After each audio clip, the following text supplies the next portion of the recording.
Hola, bienvenidos a Martes de Retromente. En algunos episodios anteriores hablamos de cuando la sociedad empezó a encerrar a las personas que no entendía.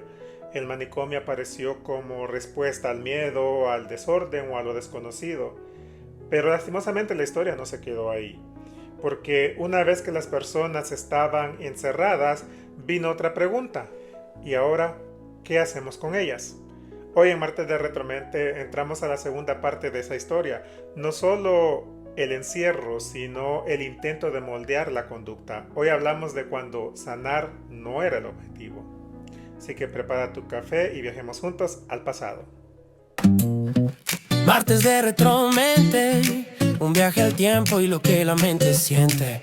Porque para entender la mente, a veces hay que mirar atrás de Retromente con Mr. Egg. Y bueno, en esta parte de la historia el encierro ya existía, las instituciones ya estaban llenas, pero ahora el enfoque cambió.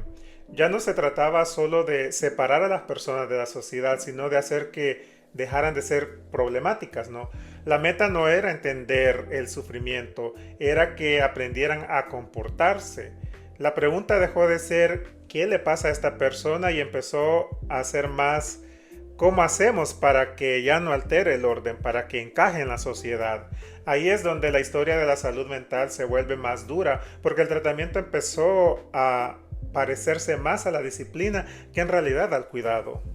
Y así llegamos a una parte donde el tratamiento era más para adaptarse a lo que la sociedad quería, a lo que le convenía. Muchos de los métodos usados en ese tiempo no buscaban aliviar el dolor emocional, buscaban silencio, rutina, obediencia.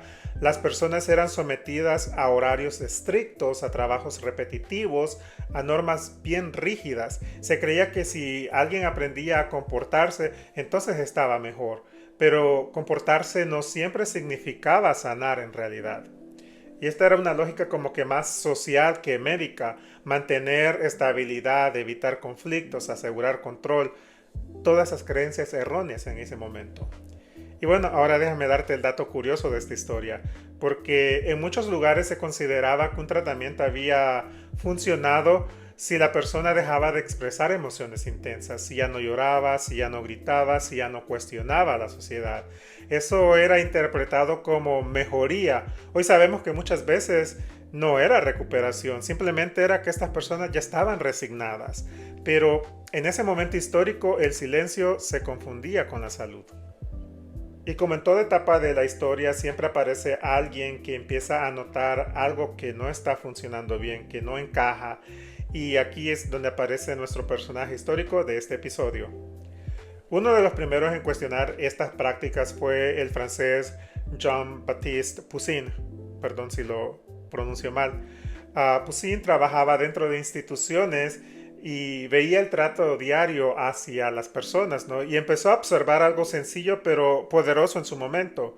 Cuando las personas eran tratadas con respeto, que se les hablaba en lugar de castigarlas, cuando había menos dureza y más humanidad, muchos de ellos mejoraban. Y no era porque existiera alguna cura milagrosa, perdón, sino porque el trato cambiaba la experiencia. Poussin ayudó a sembrar una idea nueva, que el cuidado también podía formar parte del tratamiento. Y este periodo no transformó la salud mental de inmediato, pero sí empezó a mover algo importante.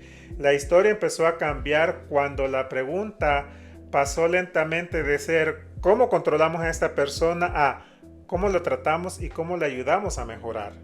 Ese cambio fue lento, lleno de errores, pero abrió la puerta a algo que hoy parece básico, la idea que el sufrimiento emocional merece comprensión.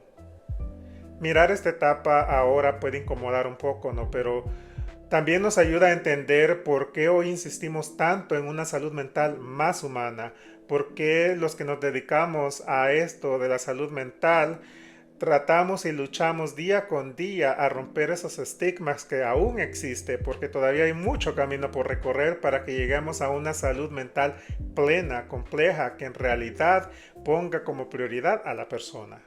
Porque hubo un tiempo en que el objetivo no era sanar y recordar eso nos ayuda a no volver a repetir esos errores. Esto fue Martes de Retromente. Muchísimas gracias por haberme acompañado.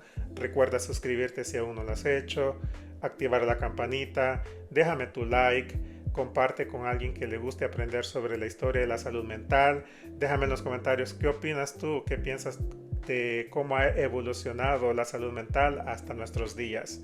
Así que nuevamente gracias por el apoyo y recuerda que para entender la mente a veces hay que mirar atrás.